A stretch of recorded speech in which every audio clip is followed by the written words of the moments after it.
Welcome to the CLB Forge podcast. This is the show to help equip you and your church for mission, ministry, and multiplying disciples. Here are your hosts, Pastor Mike Natal and Dr. Ryan Nilsson. Hello and welcome to episode 48. This is another Ryan and Mike special, the Church on Track series. And we are on breakdown number 7, and it is the final breakdown. All right,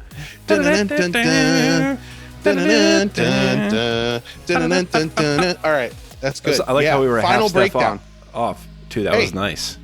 We're giving it to the listeners, so they wanted to hear some more singing. We're giving it to them. And we're really close, Ryan. We are only 2 episodes away from episode 50. And spoiler alert, we already recorded, at the time of us recording this, we've already recorded episode 49. So that's right. We're there, bro. So the next time we're recording, it'll be episode 50. Oh, man. That's exciting. Amazing.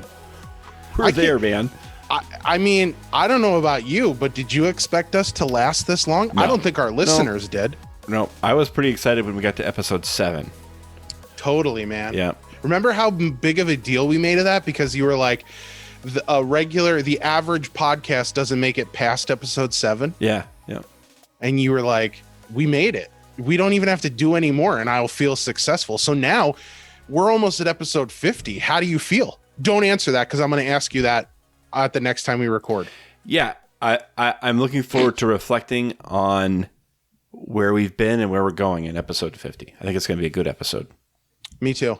And some surprises and some reasons why you should tune in. Yeah, absolutely. It's going to be worth it. We promise. Yep. We might have a giveaway. And by a giveaway, I mean Ryan might open up his wallet and give away $5. Why do you always say that? No. Let's go. Think we want you to be really pumped and excited with low expectations. Yeah. Right? That's set the bar as low as possible and realize that we're not limboing. You're actually going to step over the bar. Yeah. Right? That's good. So there you go. Okay. So today, Ryan, we're continuing on our Church on Track series, where we look at ways that you can keep your church on the right track, joining God in his mission.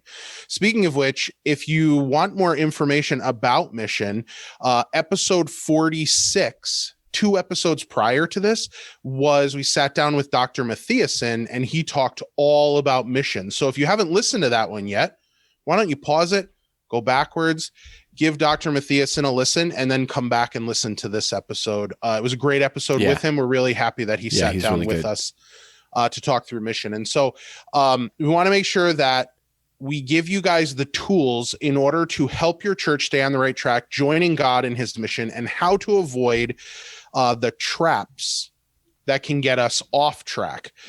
We've ended the series we've started the series by working on 7 common breakdown areas. And today we're going to finish the last breakdown. And so just to kind of recap, I want to go through those 7 areas.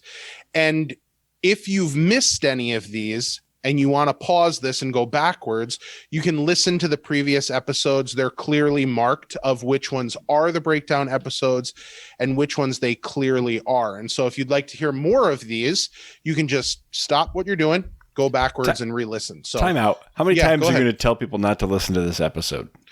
Yeah, I mean, I'm not telling them not to listen to it, but I'm saying we're building onto something great. And so if you've missed the foundational building blocks of it, right now we're just kind of putting a roof on. Okay. Yeah, gotcha. But if you want, you want to learn how to make a bathroom, or you want to learn how to lay foundation, or you want to learn how to put the joists in so that the house is structurally sound, you're going to want to go back. You're going to want to check out those other 6 that we've been through. Okay. Because now we're just kind of putting the roof on. Yeah. Okay. All right. Carry on. Carry on my wayward son. No, see, we're going to get flagged so bad for copyright infringement on this episode. All right. So anyway, so here's the 6 leading up to the 7. So the first one is leadership. The second one is Optimus Prime. The second one is transformational spirituality. And I related that to a transformer. The third one is worship. a little rabbit trail. You remember that Michael W. Smith CD called Worship? No. Bro. Dude, you need to go. Musically ignorant. Like, Are you would you? not believe. That Michael W. Smith album, I kid you not, that was my favorite album when I was in high school. I listened to that all the time. Straight fire. If you've never listened to Michael W. Smith Worship, I'm not going to say pause this episode and go listen to it, but you should definitely listen to it. I don't worship Michael W. Smith. I worship I'm not Jesus. saying worship Michael W. Smith. That's exactly it's his what worship you said. album. Here we go. All right. Next one is Evangelism and Mission. The fifth one is WandaVision, or maybe just straight up vision. Sixth one is Functional Structures. And then the last one, the final breakdown for this section, is Leading Change. And so today we have our expert, Dr. Nielsen, here to give us a little bit more information about this seventh breakdown, which is Leading Change. Yeah. So Ryan, do you want to give us a little bit more information about it before I start asking you questions about it? No, I just want to say I'm really excited about this, but I hope you have low expectations for this episode. And great overview. So like our Church on Track series, this is completing the second of, I think, 3 sections. So we have another 7-part series that will start in a few more episodes. And that's going to be about 7 shifts to make in your ministry that will help you stay on track or get back on track. So that's our final section of the Church on Track series. Maybe not. I know we may think of some way to keep it going. Yeah, we might do a fourth one with 7 as well. Yeah. How many 7-part series can you think of? It could be like the 7 train cars of your church. I don't know. But didn't we do train cars in the last? Okay, so anyway, Ryan, let's talk about Leading Change. So in a church setting, why is change necessary? Change is necessary in our churches, and it's difficult. We'll get into that in a second, but it really is important. And the main reason is that our mission field is continually changing. Therefore, the way we talk about the gospel, the way we do ministry, the way we communicate the gospel, that has to be continually changing. It has to be adapting, because those whom we are trying to disciple, those with whom we are trying to share Jesus, the way they take in information, their values, their language, their experiences, that is always changing. And not just generation to generation, but within a handful of years. And we're in a season right now where we're 14, 15 months into COVID. Our culture has changed like in a very rapid way over the last year. And so sometimes that change can happen very, very quickly. And if we don't change, our churches will eventually die, because we see it in Scripture. If we aren't faithful to the mission that God's given to us, that God may remove that lampstand, or one of the signatures of what makes us a church, if we're not pursuing His mission. If we have some other agenda on our plate, at some point we stop being the church. And so we don't want to ever be in that place. So change is a part of making sure that we are remaining faithful. Now, sometimes people think, change is all about you're going to walk away from your faith if you make changes in your church. I would say we make changes to the way we do ministry in order to remain faithful. And I'm not talking about theology, but I'm talking about our practices. And we'll come back to that in a minute. Sweet. So one of the changes that I'm going to actively make is, so for many of you, I don't know if you know this or not, but my lovely, gorgeous, spectacular, sunshine of my existence wife is the editor of our podcast. And so she has the tactful ability of telling me, Mike, you know that you pretty much say like some stuff over and over again. And so one of these changes, necessary changes and leading by change, is she told me that when guests finish talking, I say, yeah, and then have a little encouraging interjection. So I'm not getting rid of the yeah, but I am not going to encourage anybody after what they say. Okay. No, I'm just kidding. I actually enjoy that a lot, that Lindsay sees that and she says, you tend to say the same stuff. And so now I'm coming in with new catchphrases. So as we go into episode 50, we are going to have Mike newly invigorated with new catchphrases. Oh, good. And here's my second lead with change. All right. You're going to be able to really witness this on the YouTube video. But I'm going to broadcast this whole episode with my collar popped because I'm leading by change, baby. That's what's happening. Boy, I think you really captured the essence of this.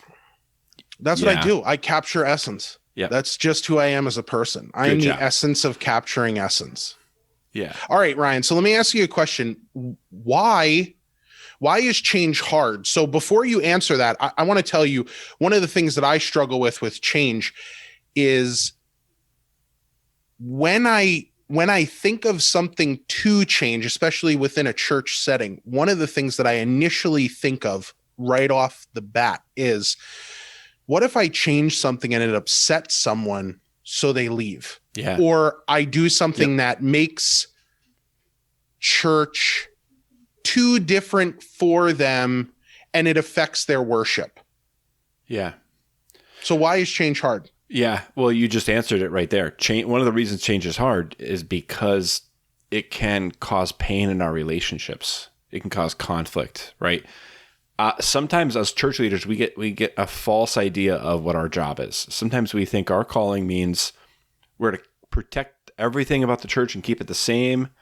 Sometimes we think our job is to keep people happy. And really, that's not the calling that we see in the Bible for a church leader. So change is hard because some of those kind of painful situations can happen. So change in a church is the result of being able to take in new information, new ideas, new opportunities, make adjustments in our ministry. When we don't do that, we ossify and die. We literally become a skeleton. We stop living. Whoa. Hold up. Stop for a second. Are we talking about birds?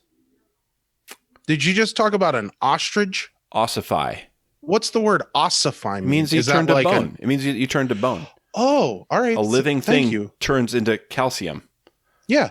And so wouldn't that be calcify? When we never change. Yeah. I guess you could say calcify. I like the word ossify. Dude, I love the word ossify. Isn't that I'm going to use that all the time. I don't know how I'm going to use it, but I'm going to use it. We probably should use the word calcify. Yeah. So churches need to make changes in order to remain living and thriving and vibrant. We have to take in new ideas and consider them. And we don't just change for the sake of change, but sometimes it becomes clear it's time to make a change in this area. And when we make decisions and when we make changes, that means loss and rejection for somebody. So change is hard because when change is happening, people experience loss. Change is hard because there may be a level of comfort or a preference for the way things are. So you may have people that like things just the way they are. So if you change it, you're upsetting that. You also have other people, change is hard. Change means you have to learn something new. You have to learn to get used to something that you were already used to. And so if you think about that in other aspects of life, and I noticed the older I get, the more disruptive that is in my life.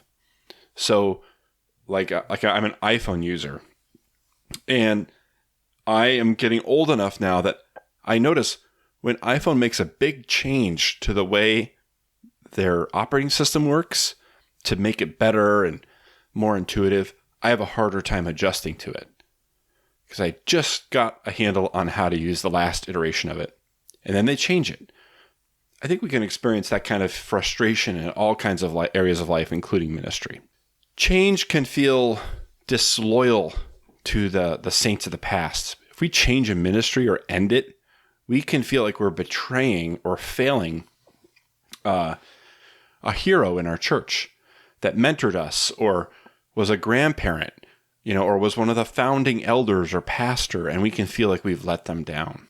Another reason change is hard is that change can lead to conflict when people confuse their personal preferences with biblical absolutes. In other words, they think that things that are really about what they prefer, they mistakenly think these are biblical absolutes that must be done this way. And so what we expect from our pastors, the way that we worship, the way we decorate the church, the way we use the building, church government, the types of ministries that we're going to have, a lot of those things are about personal preference, and they're not detailed specifically in the Bible. So that's where we have to be clear that we can't confuse form and function, right? So function is purpose.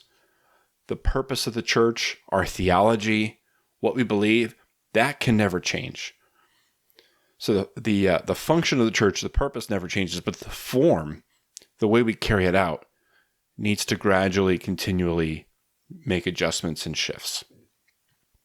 When we mix those up, problems happen. Like some churches they're willing to change their theology, but not their style of worship or their dress code. It's, they'll change what they believe about the Bible, but they won't change how they communicate with the surrounding community. And that's bad. That gets it all backwards.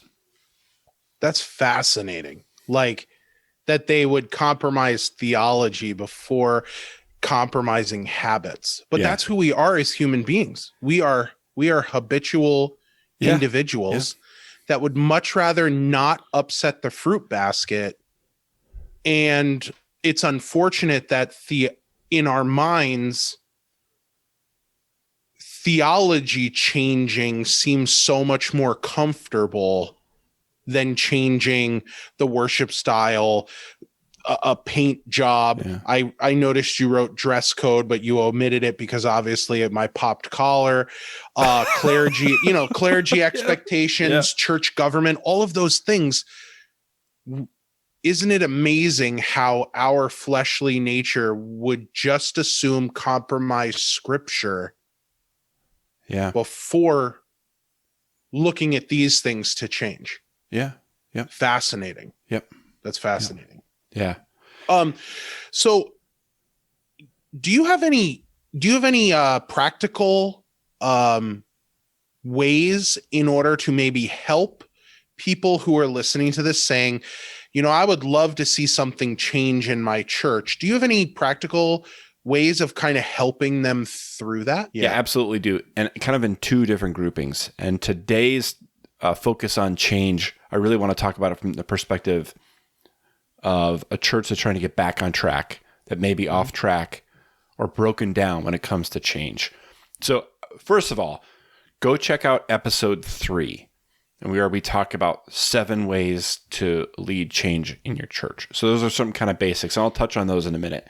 But today, breakdown episode 3, which is, it's not actually episode 3, but you want the worship one, correct? No. Or is it literally episode 3? Literally episode 3. We talked about 7 ways to handle change. Whoa, dude. That's hearkening way back. It's going to be bad. Episode 3. Remember how young we were back in episode 3? And it was before we knew what we were doing. And before Linksy was our editor. BC and AD. I feel like in the coming years, COVID is going to be that new ADBC thing, because people are going to be like, wait, was that before COVID or was that after COVID? And then if you say something like, no, dude, that was during COVID, then people's heads are going to explode. They're going to be like, nope, that year never took place. We are absolving that year, and therefore it never happened. But good things came out of that year, because that's the year that we were founded, Ryan. Mm-hmm. Yeah. So anyway, all right, so go back and listen to episode 3. So Ryan, we'll keep moving forward. So the first set of tips I've got today And by the way, we're going to do more episodes about change because it's a huge part of leadership. It's a huge part of Christian leadership, and it's one of the hardest things. So we want to keep providing you resources for leading change effectively. So first set of tips I've got, watch out for these avoidance tactics. So you can make all kinds of great efforts to lead change, but there may be some factors present in your church that you need to be aware of so you can help mitigate them. And these are things that are maybe going on below the surface that are actually making it difficult for you to engage healthy change. So one of them is denial. And this is kind of an internal gut check that you need to take as a leader. You may be practicing an avoidance tactic called denial, where the problem isn't about you or your leadership or the church. The problem is out there. It's external. It's not about a problem that the church has. It's not that the church needs to change. It's someone else's fault, or there's a hastiness to blame others or explain away the situation. Oftentimes, a church that's struggling and needs to make changes can very quickly tell you why things aren't going well. And often the list of reasons why things aren't going well are about things that they don't have responsibility for. Well, the community really isn't the same anymore, or the people we used to know moved out, or I think we need a different pastor.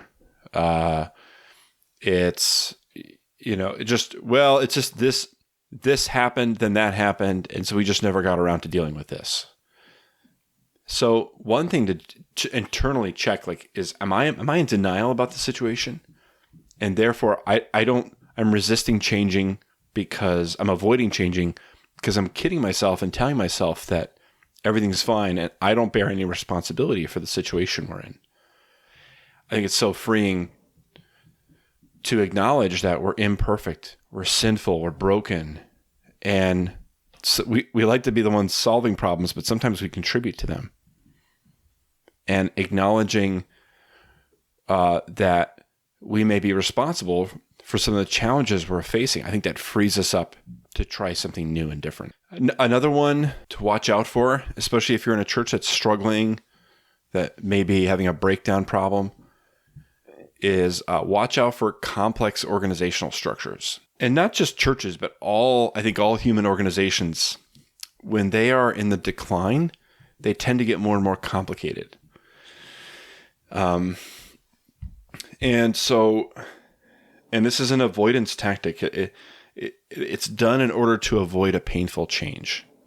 We can actually avoid making difficult decisions and hard change by adding committees and doing more planning and studying this and that. And we actually delay decisions and taking action. Another avoidance tactic is a parking lot decision-making process. Does your church have a parking lot decision-making process where decisions aren't actually made by the people in leadership roles or at business meetings, but they're made informally outside of meetings by influential people in the church? And so some are excluded from those conversations, and they may happen between friends or long-serving colleagues or family members, but that wind up excluding people. That can lead to, that can be an avoidance tactic in dealing with change. And then lastly, something to watch for, another avoidance tactic that happens is when we have leaders that refuse to participate. After we've agreed to make a change, leaders sometimes refuse to participate, or they remain in leadership, don't cooperate, but they remain in their role to reverse the changes later on. So if your church agrees to make a change, and let's say we're going to have worship practice so that our worship sounds better. So we're going to start asking our worship teams to practice.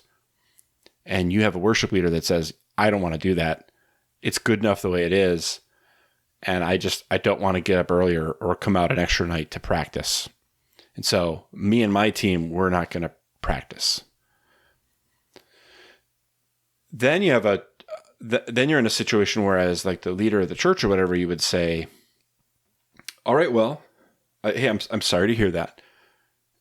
Thank you for your time serving as a worship leader. We've agreed that our leaders are going to do this. And if you feel like someday you can practice, we'd love to have you back.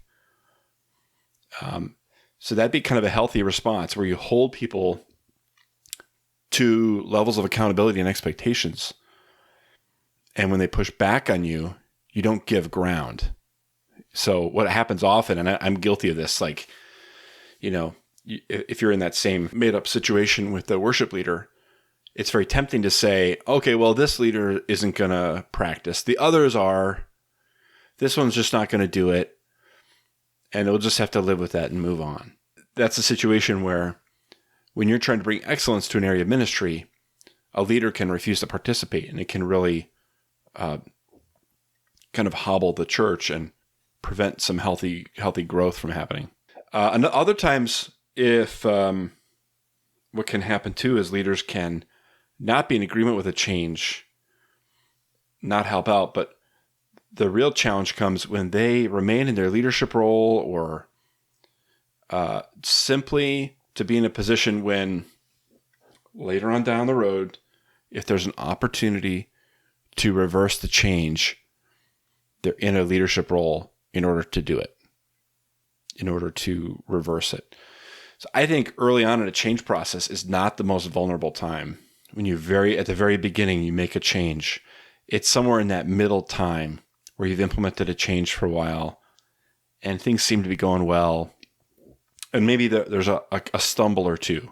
You hit a couple roadblocks. That's when it's really vulnerable to change, because that's when somebody speaks up and says, you know what? I've been concerned about this for a while. I thought we should try it, but I really feel like we need to go back to the way we used to do it. This is long enough. And so instead of trying out a new course of action for a new ministry initiative for 3 or 4 years, it's tried for 3 or 4 months. And then the first time there's a problem, that person is there to speak up and say, let's get things back to the way they are. This can happen too in pastoral transitions. So if you as a pastor want to do something and church agrees to it, somebody doesn't like it, when that pastor leaves, they may step up and try to get things changed back to the way they like it. It's interesting to think through them, because one of the things that I wonder if some of our listeners would be struggling with is, so like take that scenario that you just used with the worship leader, where you're like, you guys need to practice. It's obvious on Sunday morning that you guys can't just throw it together. You need to spend a little bit of time practicing. So what happens if you don't have another person who's willing to lead in your church, and by you telling the worship leader, well, if that's the case, we need to go someplace else. What if you don't have another option? Yeah, and I think that's very often the case, right? I mean, then I think it's a matter of, picking your battles, choosing the battles, and there you may be in a situation where you have no choice. Sometimes there are options that are there, but they're really, really painful. Where they come at a high cost, and sometimes you have to live with the situation the way it is. I think the situations where you can do something about it, though, is I think there are many times, at least in my experience as a pastor, there are many times when I decide not to hold a leader accountable to a change that we all agreed to make as a group. And I decide to not hold them accountable to it, not because there's no one else to do it, but because I don't want them to be mad at me. I don't want my relationship with them to suffer. And so I put this used to be a real challenge for me. I think God's been doing a lot of work in this, but I used to be a people pleaser. And yeah, I can tell you that's not you anymore, Ryan. Having worked with you, you definitely are just willing to let it hang out and tell me what I'm doing wrong all the time. So, but thanks, Mike. I think. Love you, bud. So love you too, man. But I used to have this approval-based leadership mindset that I judged how I was doing in my calling by whether or not people were happy with me. And that's like the worst way to be a pastor or any kind of Christian leader, I think. So what often would not stop me, it wasn't those we have no other choice situations, but it's the ones where I really should have. I decided not to advocate for what was best for the church because I selfishly wanted this person to like me, and I let that be more important than what was best for the church. So in those situations, those are the ones where I think it's good to say, hey, if we're raising the bar, someone's not going to be up for that, and that's okay. You have to be ready to make that okay for that person and for you, and just say, hey, I totally understand. This isn't what you signed up for. Unfortunately, I wish it wasn't this way, but unfortunately, that means you won't be able to serve in this role at this point while you're not able to make that kind of a commitment. And you just say, hey, I understand. It's nothing personal. And I know this isn't how we were doing it before, but because this is what we've agreed to do, we'll need to find someone else to do this. So this can happen a lot. I know I use worship. It probably does happen a lot with worship. I think it happens a lot with small groups where you want to lead your small groups to do something in particular, and one of the group leaders may not agree to do it, like training. If you want to introduce training to improve how your leaders lead small groups, chances are someone's not going to want to do it. And then you're going to be like faced with this question, well, are we going to say training is required, and if you don't receive it, you can't continue as a leader? I think that's a great segue too into our last question, which is how you handle change. Yeah. So kind of the last set of tips here, we're going to talk about changing how you handle change. So I would say, first of all, remember the basic steps of leading change from episode 3, the actual episode 3. Mike, can you just go through those 8 steps for us? Yeah, I sure can. So it's amazing, like how ingrained episode 3 is into my brain. Really? I can just remember it vividly. So like, I don't even need the television behind you. I can literally just like remember what they are. I don't know how, but like, that's how impactful episode 3 was for me. So the first one is prayer. And you want to pray for wisdom, and you want to pray for courage. Step number 2 is to create a sense of urgency. This is great. It's almost as if you're reading this off of a Word document on your screen. I was actually thinking the exact same thing, but it's, I don't know. Maybe that's just a coincidence. Just recalling your experience. Yeah, I'm recalling that experience. It's almost like I'm reliving it right now, just talking to you about it. So 3 is building support. And number 4, I believe, was engage. Let me think. Hold on. I can see it on the screen. Engage with the responses and fear of people. So making sure like you're aware how people are feeling through this change. I think that's what it was. Yeah, boy, nailed it. Nailed it. The next one is number 5, which I think is over communicate. You want to tell people, and I think I made like a little interjection of when we had foster kids. One of the most important things about teaching your kids is pre-teaching. So like not trying to deal with stuff in the moment, but preparing them for when that moment happens. Yeah. And then talking them through it as it happens. Yeah. Number 6, let's throw a party. Celebrate good times. Come on. Right? Number 6, celebrate. Yep. Nice. Yeah. Number 7 is you want to project hope and excitement. Right? Yeah. And then 8.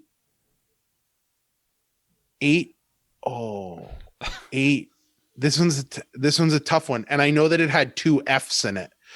I think it's I want to say it's something about form and function and not confusing them, but I can't remember Boy, if you that's... got it. It's amazing. Oh, Your man. recall is amazing. Oh, yeah. Sign me up. So go and listen to episode 3 if you want to hear more about those things.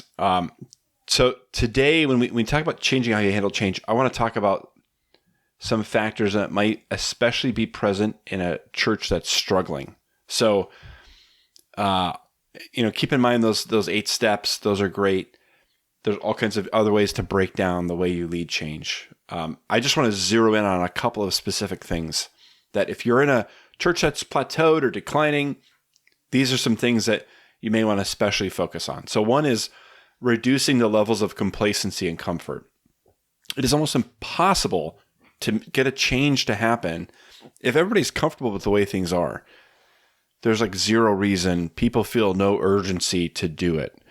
Usually the saying is that people will only change when the pain of staying the same is greater than the pain of changing. And if people are very satisfied with the way things are and very comfortable, you may have to do some things to intentionally lower the level of comfort. And another way to put that is creating a sense of urgency. But in particular, in a struggling church, it might be reducing the level of comfort so that people see, and you're not lying. You're not like making up a situation. You're helping them see reality. And as a leader, we often see things that the congregation doesn't notice yet, but we can see like, okay, things seem fine right now, but I know if we don't change this and this, there's trouble on the horizon. So helping people see that there is a need for this new thing, or there is a need for this change, that's really important. And creating urgency, need, that even a sense of crisis, that might be necessary to make the change happen. Another thing is to develop a theology of change. And again, I think we already talked about that in this episode. It's the idea that the purpose of the church never changes. Our beliefs, our mission, our theology, that does not change. But the way we express our ministry, the way we carry out our ministry, the way we communicate the gospel, that needs to change as our mission field changes. Another one is to be ready to shoulder disappointment on the behalf of your church. So if you're a church leader, this is really for you. Be ready to be the focus of disappointment for the sake of your church. And I think, Mike, you brought this up before, right? Like, we sometimes like to avoid change because we know we're going to experience some pain and loss in our relationships. And so instead of us as leaders personally suffering because we make a decision we know some people will not like, we let the church suffer instead. And there's a saying, I think it's peace at all costs. Sometimes we become peace at all costs leaders, and one of the things we're willing to sacrifice for peace in our church is the future of our church. I thought that the quote was peace in our time. Yeah. Or no, I guess maybe that was Ultron from Avengers. My bad. And he's quoting Neville Chamberlain, right? There you go. Right? So yeah, Neville Chamberlain did not want to, I'm going to butcher history here, right? Neville Chamberlain did not want to engage in war with Hitler. And so he negotiated peace after he invades, is it Poland or Czechoslovakia, something like that? Oh man, we're going to get some good comments from our... Yeah, I was going to say, why don't our listeners just let us know in the comments, and let's... Yeah. But he allowed, he led negotiations that allowed Germany to keep the land they had invaded to avoid conflict. And so he came back declaring, we will have peace in our time. And then what proceeded was the greatest war ever seen on the face of the earth. As a leader, one of the sacrifices that we're called to make is to be ready to disappoint people for the sake of the future of the church. So whenever you make a change, someone's not going to be happy. Doesn't matter what the change is, right? And during COVID, we see that all the time. No matter what you decide about what policy or guideline or procedure, someone's not happy with it. And as a leader, you just have to be ready to that's a gift you're making to the church, that you're willing to let people be mad at you. Another tip here would be to listen to the dissenters and care for them, but resist the urge to stop the change because of them. So some churches operate on a squeaky wheel principle, where if you want to shut down something, all you have to do is act offended, and you get your way. And when we allow that pattern of behavior to take place, I mean, it creates such an unhealthy culture in our church. So we have to be very careful. Not just in churches, though. That transcends a lot of other things too, Ryan. Yeah, absolutely. Yep. And then the last thing I would say, and this is kind of like a note of courage, I want to end on this point, like, be willing to risk failure. Be willing to try something and it doesn't work out. Make your church a place where that's okay. And when something doesn't work out, you can thank the Lord that you tried. You can celebrate what did happen through that or what you learned through it, but be willing to risk failure. You're going to have to try new expressions of ministry and some of them aren't going to work out. Maybe many of them won't work out. And, I was just visiting a church plant that has an exciting children's ministry program.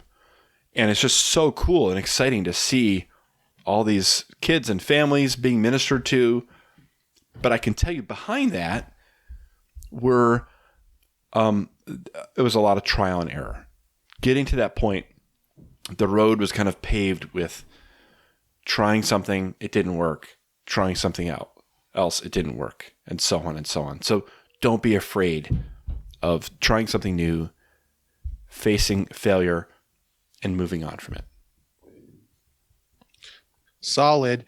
One of the quotes that I always butcher that gets attributed to Abraham Lincoln that goes really well with this is this, and I'm just going to read it off of my phone because otherwise I'm going to forget about it. So here, allegedly Abraham Lincoln said this. I don't know if it's true. Either Abraham Lincoln or Gandalf.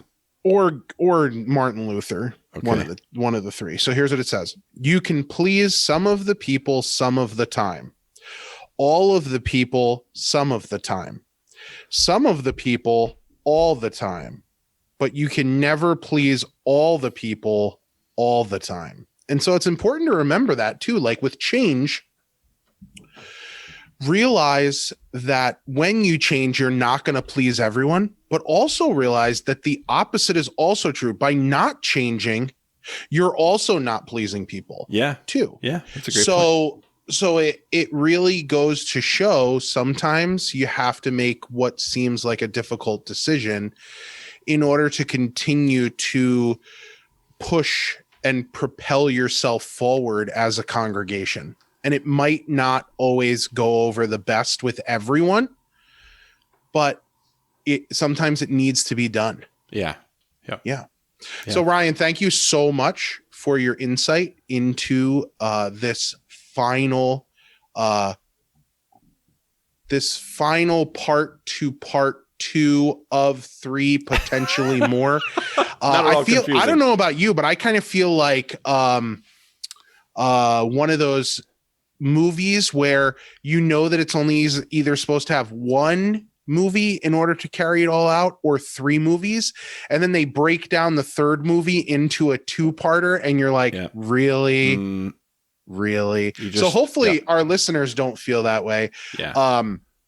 But I know that we've heard from a lot of people about how much they appreciate your insight on a lot of these Church on Tracks, and Church on Track for some people are their favorite part of our podcast, which is great.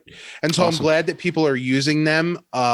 They're taking what they're learning and they are practically applying it into their ministries, which is great to hear. Awesome. So that's spectacular. Before you do our outro, I do want to share a few resources. Books. So this is one of my favorite topics, just because it's books. It's a big part. I love books, but love them. And you don't want to listen, you could listen to this episode over again, or you could read one of these amazing books. And this is one of these topics that I'm fascinated with. I want to share a couple of books from the corporate world that are really good. First, John P. Kotter on What Leaders Really Do. Now, that is just a plain, simple title. The answer is leaders influence change. And so the book is about how you lead change successfully. Ryan, as you're grabbing the next book, I would like to encourage you and tell you that the next book that you write should definitely have the top part of your torso on the cover, similar to the last book that you just pitched. I mean, okay. I'm just saying, next book that you write, all right, at least the top, the bust. All right. How about if I look? Okay. Yeah, that's spectacular. So, yeah. And then the next one is Leadership on the Line by Heifetz and Linksy. So you may say, well, I only want to read a Christian book on the topic. These two books get referenced in all the Christian books on leading change. So there's a lot of principles in here that are really applicable. Here in this book, one of the main things is understanding all the ways that people try to sabotage you when you lead change, including the way you can sabotage yourself. And apparently he loves the letter O. Yeah, because there's a red O. Yeah, I don't know what the significance of that is. Maybe someone could tell us. Leading Change in the Congregation by Gilbert Rendle. This is an oldie but a goodie from the Alban Institute. This is a great all-around Christian leadership book called In Pursuit of Great and Godly Leadership by Mike Bonham. And this is a book where basically he looks at some principles that you learn from the corporate world that are really, really helpful in ministry. But he also deals with, there's this backlash against, you don't want to just use business practices in a church. It's not a business.